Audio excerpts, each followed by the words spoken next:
말씀, 아니 전체 잠언의 말씀에서 우리가 정말 아주 강하게 깨달을 수 있는 것은 우리의 신체 가운데 머리가 있죠, 그렇죠? 그리고 이렇게 눈이 있고 코가 있고 입이 있는데 이 입으로는 우리의 머릿속에서 생각하고 우리의 마음속에서 품어져 있는 것, 그러니까 우리의 삶을 살아오면서 우리가 생각을 얼마나 많이 해요, 그렇죠? 우리의 머리, 뇌, 정신에서 굉장히 많은 생각을 하죠. 그리고 우리의 마음속에 또 얼마나 여러 가지 많은 일들을 통해서 힘든 일이나 어려운 일이나 슬픈 일이나 고통스러운 그런 일들을 우리가 겪게 되어지면서 우리 마음속에 많은 여러 가지 감정이나 정서가 담겨져 있죠.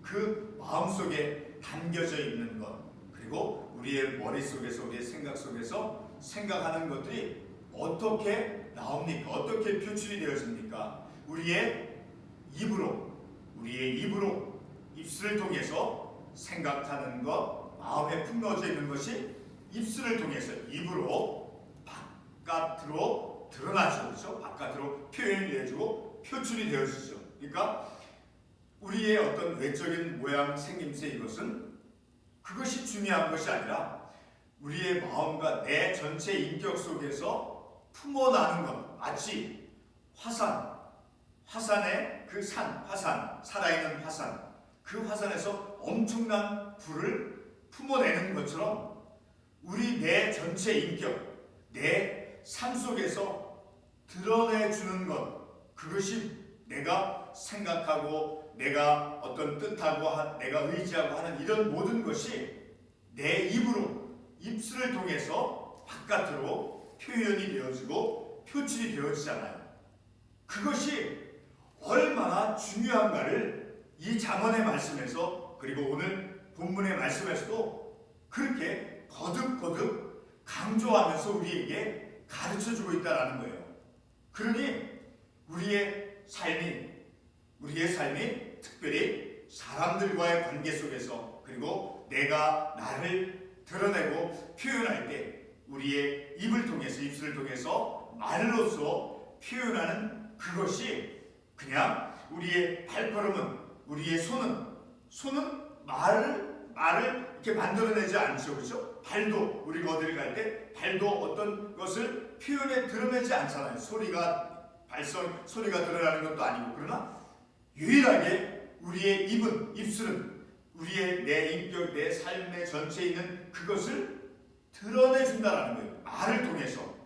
그러니 우리의 입으로 말하는 이것은 굉장히 중요한 것임을 우리가 말씀을 통해서 깨닫는다라는 거예요. 중요하다라고 해서 우리가 그 말하는 방법이나 어떤 말하는 기술을 배워야만 된다는 결코 그것을 의미하는 게 아닌 거예요.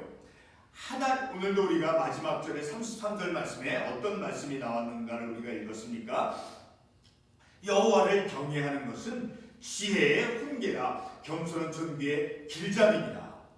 하나님을 경외하는 자의 삶은 바로 하나님의 말씀에서 오늘도 첫 구절 읽은 말씀, 지혜로운 아들은 아비를 즐겁게 하여도 미련한 자는 어미를 업신여기느냐.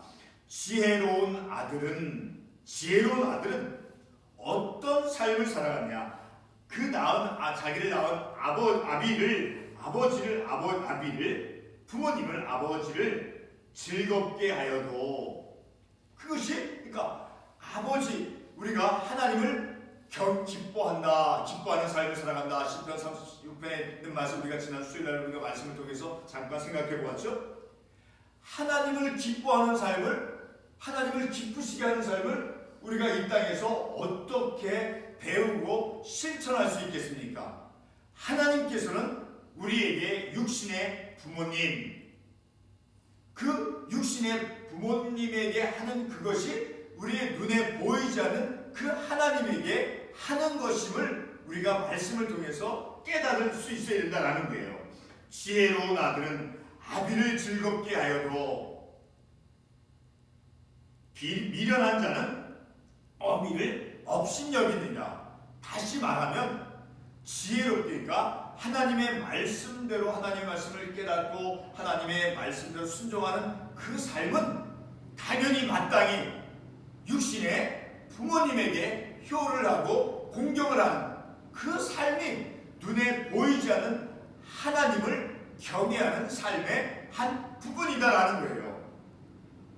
미련한 자는 어미를 업신 여기느니라. 그러니까 우리의 삶을 되돌아 한번 볼 때 내가 정말 하나님을 진정으로 하나님 말씀대로 경외하는 삶을 살아갔을 때, 아니면 하나님을 경외하는 그런 삶이 빈약하고 부족하고 내 뜻대로 내 의지대로 내 육신대로 삶을 살아갔을 때, 내가 그런 때 나를 낳은 육신의 부모님에게 내가 어떤 태도를 취했는가를 우리가 한번 되새겨 본다라고 하면, 내가 하나님을 어떻게 얼마나 경외한 삶을 살아왔는가 하는 것을 우리가 판단해보고 측정해 볼 수 있다는 거예요. 자, 두 번째 우리가 21절 말씀은 무지한 자는 미련한 것을 즐겨하여도, 무지한 자는, 그러니까 지혜롭지 못하게 하나님의 말씀에 대한 지혜가 없이 그렇게 삶을 살아가는 사람은 미련한 것을 즐긴다라는 거예요. 그러나 반대로 명철한 자는 하나님의 말씀에 지혜를 가지고 그 하나님의 말씀의 지혜가 삶의 중심이 되어서 삶을 살아가는 그 사람은 그 길을 바르게 한다라는 거죠. 또 22절의 말씀을 보면 의논이 없으면 경영이 무너지고 지략이 많으면 경영이 성립하느니라. 자, 이 구절의 말씀은 참 우리에게 많은 어떤 새롭게 우리에게 한번 생각해 보도록 하는, 다른 말로 말하면 좀 우리에게 도전이 되어질 그런 말씀이죠. 의논이 없으면, 그러니까 의논이 서로 어떤 것을 논의하고 상의하는 것. 자, 그런데 그렇게 논의하고 상의하는 이런 것들이 그냥 어떻게 똑똑한 사람, 어떤 세상의 어떤 지혜나 지식이 있는 그런 사람들의 어떤 그런 것으로 논의가 많은 것을 말하는 것이 아니라, 서로 간에 하나님의 어떤 말씀에 기초되어서 서로의 생각을 나누고 의견을 이렇게 서로 나눌 때, 그러면 경영이 의논이 없어. 그 반대로 그런 것이 부족하면 경영이 무너진다라는 거예요. 그러나 지략이 많으면, 여기서 지략이 많다라는 것은 어떤 것을 잘 어드바이즈 할 수 있는 그런 상담가가 상담해주는 그런 어떤 지혜가 많으면 경영이 성립하느니라. 그러니까 늘 우리가 가정이라든가 교회라든가 그 어떤 공동체가 하나님의 말씀 안에서 잘 이끌림을 받고 어떤 목표하는 것을 잘 이루어지기를 원한다라고 하면, 이 말씀과 같이 의논이 많고 그리고 지략이 많으면, 반대로 의논이 없으면 경영이, 그런 공동체는 약해지고 무너질 수밖에 없고, 그러나 반대로 지략이 많으면 경영이 성립한, 어떤 것을 조언해주고 상담해주는 그런 상담가가 많으면 경영이 성립하느니라. 그러니까 늘 우리도 가정에서라든가 이런 교회, 그런 공동체가 이와 같은 하나님의 말씀의 방식대로 이끌림을 받을 때 바르게 건강하게 성경적인 그런 근거 안에서 공동체가 세움을 받을 수 있다는 거죠. 자, 말씀을 건너뛰어서 26절에 보면 악한 꾀는 여호와께서 미워하시나 선한 말은 정결하느니라. 자, 악한 꾀는, 지난주에 우리가 악한 사람이 어떤 사람이다라는 것을 우리가 성경 말씀을 통해서 깨달았습니까? 내 의지대로 하나님의 생각을 제쳐두고 하나님의 뜻을 제쳐두고 자기의 뜻을 우선시하면서 하는 그런 삶의 방식, 그런 삶을 이제 악한 자다, 악한 사람이다라고 우리가 말씀을 통해서 깨달았죠. 자, 악한 꾀는, 그러니까 하나님의 뜻을 제쳐놓고 자기의 뜻이 마치 하나님의 뜻과 같이 옳은 양 그렇게 생각하는 그런 악한 꾀는 여호와께서 미워하신다는 거예요. 그러나 선한 말은 정결하니라. 그리고 27절 말씀에 이익을 탐하는 자는, 이어서 이익을 탐한다라는 것은 바로 부정직한 돈을 말하는 거예요. 부정직한 돈을 탐하는 자는 자기의 집을 해롭게 하나. 자, 우리가 경제생활을 해나가면서 우리가 수고하고 땀 흘리고 애써서 어떤 물질을 벌어들이는 사람은 그 물질이 귀하고 존귀하다는 것을 알죠. 자, 그 전에 우리가 한국의 삶을 살 때 부모님들한테 우리가 어떤 말을 많이 듣습니까? 이 작은 돈이라도 그것을 귀중히 여겨라. 마치 무슨 우리가 비유로 부모님들 어른들이 어떤 말을 합니까? 땅을 파도 거기서 어떤 것이 물질이 나오느냐? 그 물질을 어떻게 그것을 취했느냐? 수고하고 땀 흘리고 노동을 해서 힘들게 그 물질을 벌어들인 사람은 그 물질이 귀한 것임을 알아요. 그 물질이. 왜? 자기가 그 물질을 얻기 위해서, 예를 들면 우리가 이곳에서 일을 하면서 얼마를 벌기 위해서 우리가 나가서 어떻게 일을 하는가, 자기가 그 일을 하는 사람은 그 물질을 벌어들이기 위해서 얼마나 힘을 쏟고 땀을 흘리는가를 자기가 몸소 체험하면서 그 물질을 벌어들이기 때문에 그 물질의 가치가 얼마인가를 아는 거예요. 그러므로 그 물질을 귀하게 쓸 수밖에 없는 거예요. 그러나 그것을 체험하지 않고 그런 방식으로 물질을 벌어들이지 아니했을 때는 그 물질이 얼마나 귀하고 값진 것인가를 하나님의 말씀대로 깨닫는 깨달음이 빈약하다라는 거예요. 자, 이익을 탐하는 자는 자기 집을 해롭게 하나 뇌물을 싫어하는 자는 살게 됩니다. 그러니까 자기가 수고하고 땀 흘리지 않은 어떤 그런 물질을 얻기를 취하는 것을 결코 바라서는 안 된다라는 거예요. 결코.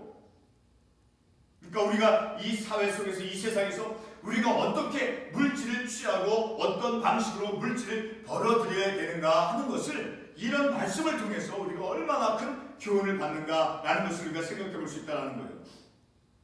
28절의 말씀을 보면 의인의 마음은 대답할 말을 깊이 생각하여도, 우리가 처음에 말씀을 시작하면서 말씀을 드렸듯이 의인의 마음은 대답할 말을 깊이 생각하여도, 그러니까 늘 항상 우리는 이런 말씀과 같이 우리의 삶 속에서 내가 내 입술로, 내 입으로 표현되어지는 그 모든 말의 단어의 표현, 이런 것들이 물론 이렇게 어떤 유머스럽게 어떤 재미를 어떤 흥미를 가지고 이렇게 표현할 수도 있어요. 자, 그것은 우리의 어떤 말하는 방식이라든가 이런 말씀을 먼저 우리가 알고 깨닫고 그 다음에 그것을 우리가 취할 수 있는 부분이지, 먼저 우리는 이 말씀과 같이 의인의 마음은 대답할 말을 깊이 생각하여도, 그러니까 우리의 삶 속에서는 우리가 바깥으로 나의 어떤 생각이나 내 뜻을 표출해 낼 때는 항상 우리는 진지해야 한다라는 것을 우리가 말씀을 통해서 깨닫는다는 거죠.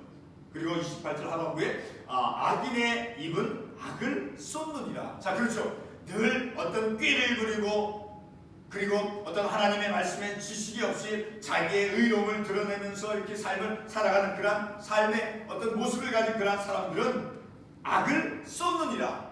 그 마음 안에 담겨져 있는 것이 그대로 드러난다라는 거예요.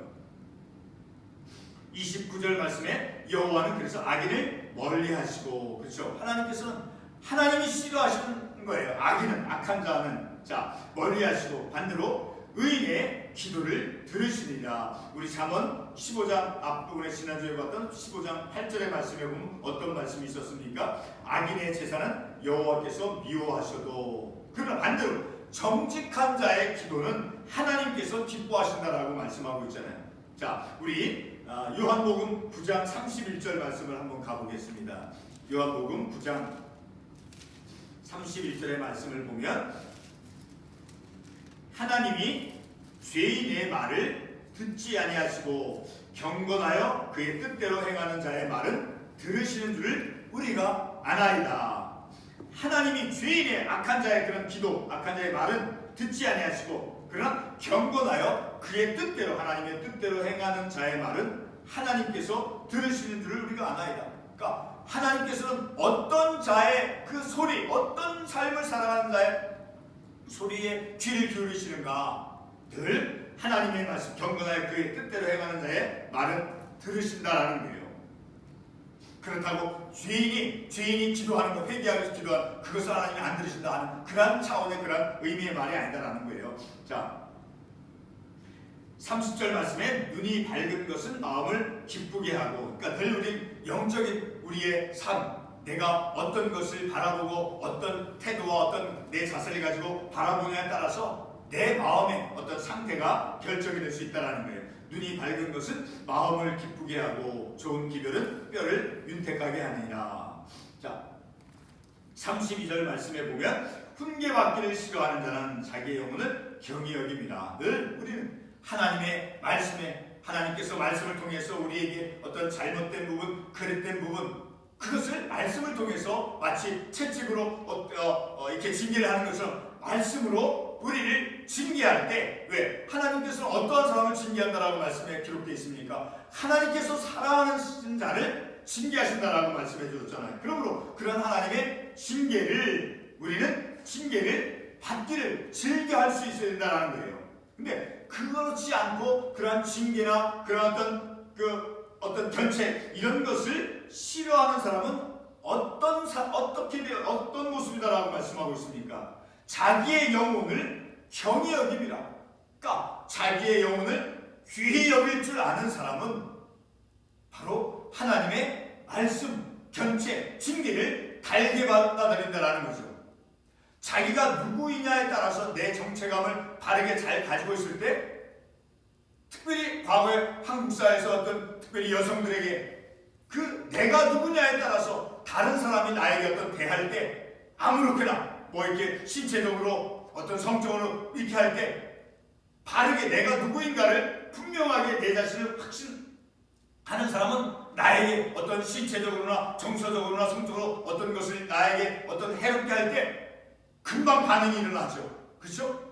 내 어떤 자존심, 그런 사람은 자기 어떤 자존감이 높기 때문에. 그러나 자기 자신을 아무렇지 않게 그냥 자기 자신의 존귀함이나 내 신체적으로 성적으로 정서적인 것을 자기가 귀중한 존재라는 것을 깨닫지 않으면 그냥 외부에서 어떤 폭력이나 물리적인 힘이 있어도 그냥 그것을 당해버리는 거예요. 그러니까 한번 이 사람이 잘못된 길로 이렇게 누가 어떤 유혹이나 어떤 물리적인 어떤 힘을 당했을 때, 공격을 당했을 때 자기의 존재감이 낮은 사람은 그냥 거기에 넘어갈 수밖에 없다라는 거예요. 자, 자기의 영혼을 경히 여김이라. 그러니까 우리의 영혼을 귀히 여길 줄 아는 사람은 어떤 사람인 거예요? 내 영혼을 귀히 여기는 사람은 바로 훈계받기를 즐겨하는 사람. 왜? 내가 누구인데, 내가 하나님의 자녀인데, 하나님의 아들인데 어떤 세상에 있는 그런 악한 것, 불의한 것이 나를 넘어뜨릴 수 없지. 그래서 내 영혼의 존귀함을 아는 사람은 그런 견책이라든가 징계를 달게 받아들인다는 거죠. 마지막 33절 말씀, 여호와를 경외하는 것은 지혜의 훈계라. 잠언 18장 12절 말씀에서도 같은 동일한 말씀을 하고 있죠. 잠언 18장 12절에 보면 사람의 마음의 교만은 멸망의 선봉이에요. 그러니까 교만해서는 안 되는 거예요. 그러니까 자기 의로움을 내세우는 때 벌써 우리는 내 의로움이 그것은 거짓되고 가증한 것이죠. 우리는 하나님께서 나를 의롭다 칭해 주신 그 하나님의 전가되어진 의를 내가 가지고 있는 그런 의인이지, 내 스스로는 어떠한 것도 나에게는 의로움이 있을 수가 없는 거예요. 죄인임으로 말미암아. 자, 사람의 마음의 교만은 멸망의 선봉이요. 그러니까 늘 우리는 하나님의 말씀으로 늘 우리의 마음이 순화되어지고 정결함을 입을 수 있어야 된다는 거예요. 교만은 멸망의 선봉이요. 반대로 겸손은 어떻게 되어진다라고 말씀하고 있습니까? 존귀의 길잡이. 내가 존귀함을 받을 수 있게 되어진 그 첫 번째 걸음은 바로 겸손이다라는 거예요. 멸망은 내가 넘어지게 되어지는 근본적인 원인이 되어진다라는 거예요. 여호와를 경외하는 것은 지혜의 훈계라. 겸손은 존귀의 길잡이니라. 마지막으로 잠언 22장 4절 말씀에 가보면 겸손과 여호와를 경외함의 보상은, 그러니까 내가 겸손하고 내가 교만해지지 않고 겸손해지고, 교만해지지 않고 겸손해지면, 그리고 하나님을 경외하는 삶을 살아가는 거기에 대한 대가 보상이 주어진다라고 이 구절의 말씀에서 말씀하고 있지 않습니까? 겸손과 여호와를 경외함의 보상은 재물과 영광과 생명이니라. 자, 우리가 이 세상에서 무엇을 추구하면서 삶을 살아가는 대표적인 물질을 위해서 물질을 벌어들여 위해서 사람들이 이렇게 많이 수고하고 땀 흘리고 일하잖아요. 그리고 영광스럽게 되도록 하기 위해서, 다른 사람보다 더 존귀함을 얻도록 하기 위해서, 그리고 장수할 수 있는, 내 생명이 건강하게 장수하려고 하는 것이 우리의 삶에 아주 근본적으로 바라는 것이 아니에요. 마치 본능과 같이. 자, 그러한 것이 어디에서부터 어떻게 얻을 수 있는가?